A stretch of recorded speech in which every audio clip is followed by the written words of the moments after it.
Hello everyone, most welcome in Zylostar second week in this month. We will give you the updates for this week with me, Mr. Summer and Mr. Amindian. September, as it represents itself to be the worst month in this year so far. No green days for US stock market. We'll see how it's going to work out the upcoming week.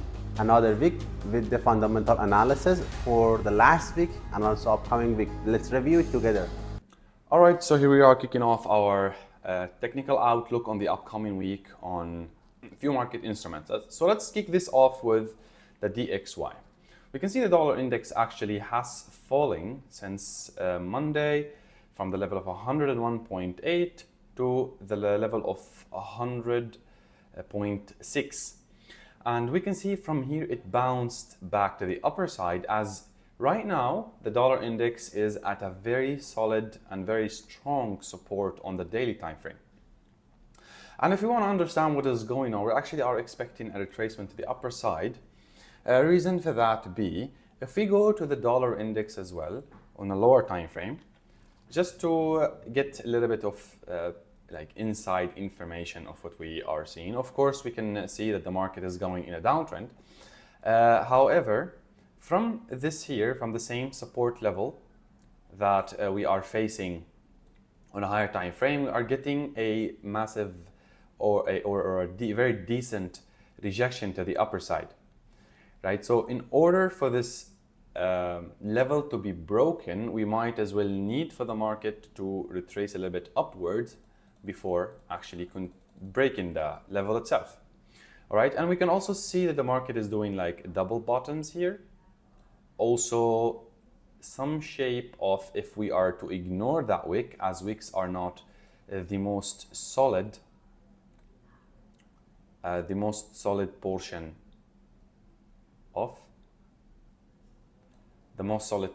of any candlestick. So we can see the market is forming some sort of a diamond pattern, which also indicates a movement to the upside. However, we are still bearish on the dollar index, as the trend is still in a downtrend, especially after that fall and the negative economic reports we received the previous week. So we might expect to see, we are expecting to see actually some sort of retracement. Probably it should go to the previous resistance, slightly liquidating these highs. Not this one was already liquidated. Liquidating this high, reaching this resistance, and from here the market might try to break the support level once more. So this is about the dollar index. Okay, don't want that. All right, now going to Bitcoin. As we can see, Bitcoin still continuing its downtrend, reaching the level of 54,000 and also slightly below it to the 52.6, which was actually decently impressive. I was personally expecting the price to reach the level of 54,000 last week, since the previous Sunday. Reason for that is that we had multiple confirmations why price should fall. That one, we also had a head and shoulders here, right? Head and shoulders. So we also were expecting a breakdown to that, and once the market breaks this solid level here, it would be free to reach to the level of 54. Now, on a longer run, a lot of people are expecting a crash to be coming soon to Bitcoin, making it reach to the level of $40,000. Right now, this crash is sentimental. We're still, we always try to predict market movements on a shorter period of times because it's more predictable, because we can expect upcoming behavior of people on market prices in a shorter period of time, way more accurate than we can expect what the traders or institutes or banks or market would behave on a longer period of time. All right, so this is about Bitcoin. We are still bearish. However, right now we see that there is a fair value gap forming and there's a solid resistance here, because the market actually tried so hard before breaking it. It even went a little bit up here to liquidate these equal highs before breaking the solid support. And from here, we see this small rejection candle showing us that the market may retrace to the upper side. We have actually multiple reasons why the price might retrace. First of all, because it hasn't retested the resistance. Second of all, it's in the descending channel. Third of all, we have a pattern that's telling us this support is going to be a little bit rough to be broken, so the market might need to go up. There's a fair value gap. There's many reasons actually with the price of Bitcoin might trace a little bit up, probably here, or keep going up to the level before continuing its downtrend. This is our aspect of it. Please be notified, of course, that all content in this video is for educational purposes. It doesn't constitute any financial advices. And feel free to make your own research and ask your financial advisors for more comforting action from your end, I would say. Okay, now going to US 100 or NASDAQ. Now here's something very, very, let's say, interesting happening about NASDAQ. So we can see since September, actually, it's considered the worst year so far in the year of 2024 the worst month in 2024, because it hasn't had any green day so far, or as traders are hovering around with informations in the market.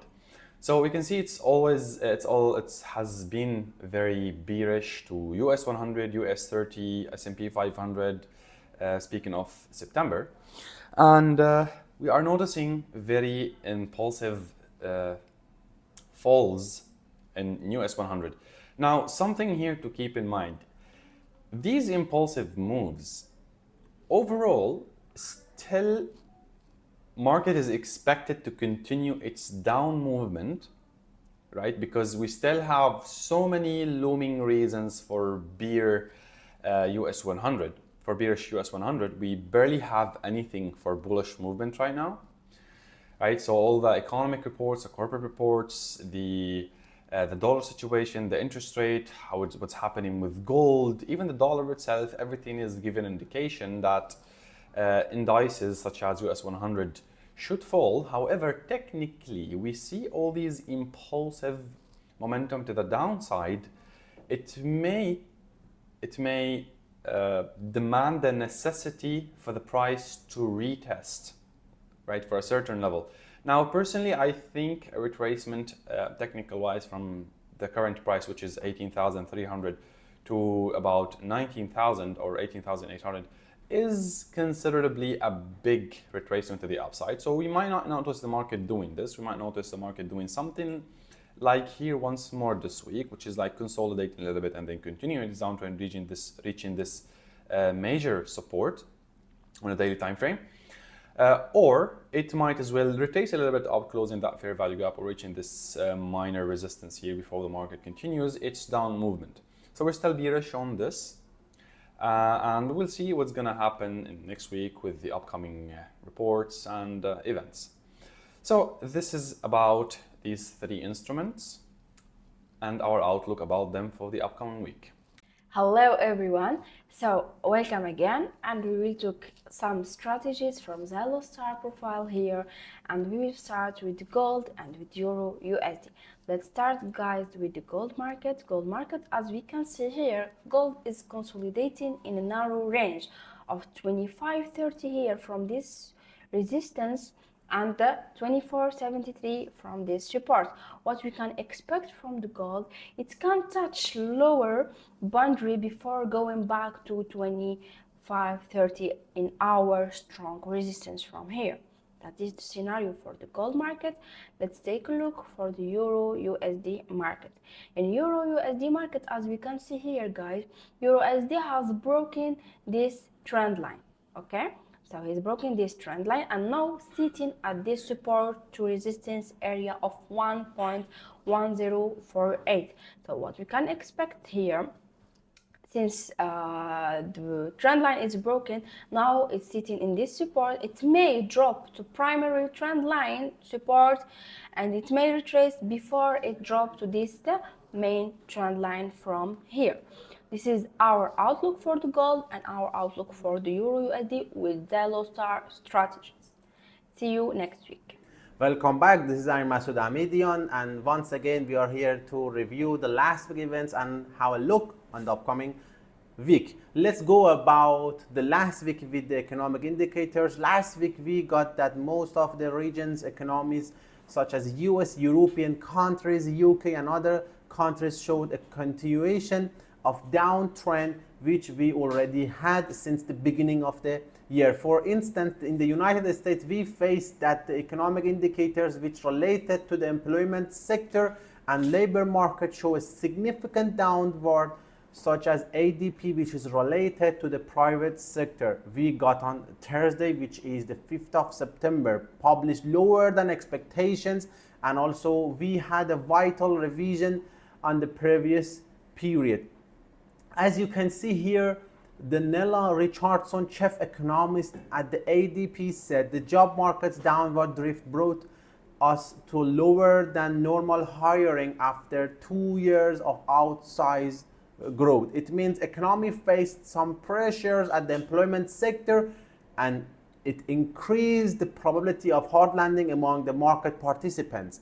From the European countries, we saw that some economic indicators such as PMI published lower than expected, and US was not exempt from this story. On 3rd of September, the S&P PMI for the manufacturing released lower than predictions, and also the first estimate around 47.9. Here is the brief summary of that and a comment from Chris Williamson, chief business economist at S&P Global Market Intelligence, who said a further downward lurch in the PMI points to the manufacturing sector acting as an increased drag on the economy midway through the third quarter.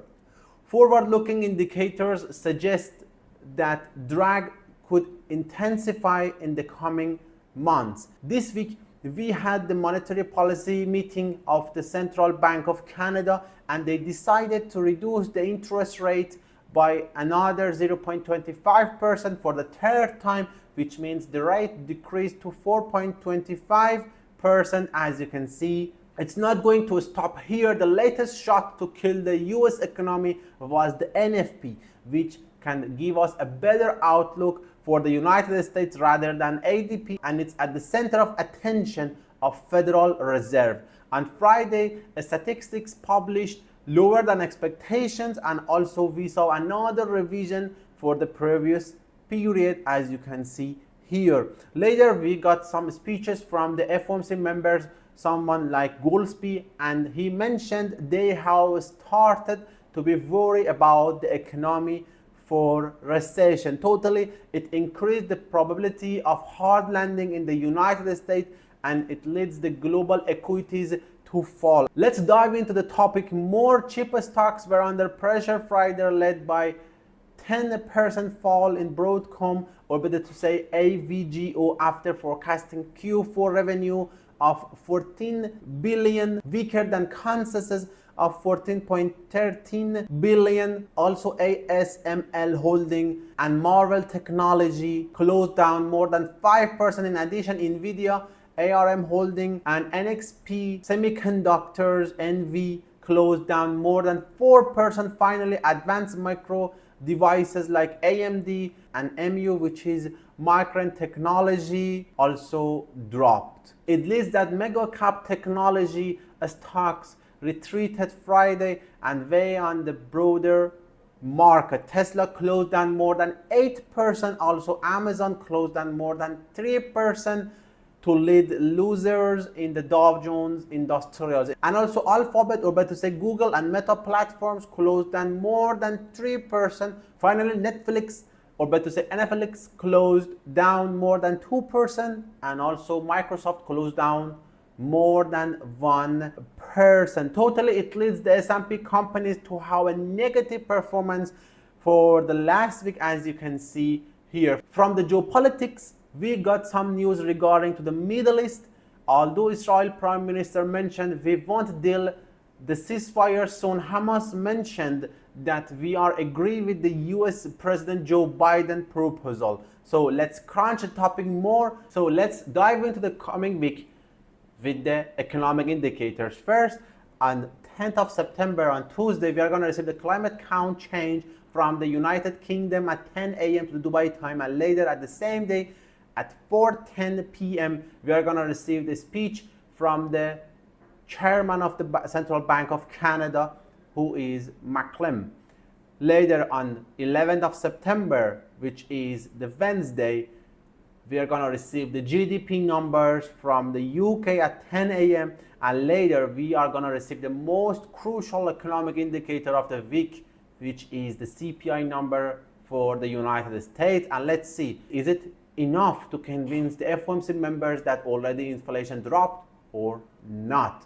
Later, eventually, on 12th of September, which is Thursday, we are going to receive the monetary policy statement, also the ECB press conference from the European Union, and at the same day, we are going to receive the PPI numbers, which is the second important one for the United States in the upcoming week. And finally, the unemployment claims, which is the most leading indicator in the employment sector. So let's crunch the topic more. I'm gonna talk about the next week corporate earnings. Next week we have the ORACL, or better to say Oracle earnings statement after market on Monday, and also other big companies like GameStop. As you know, GameStop was a very meme stock in 2023 and 2022. And also we have another giant companies like Adobe, which is going to publish the earnings statement on Thursday after market. Do not forget, if you want to increase your win rate and the probability of becoming successful in financial market, always mix fundamental with technical together. The result would be amazing. Thanks for watching. See you next week. Don't forget to like, subscribe, and stay tuned for upcoming videos.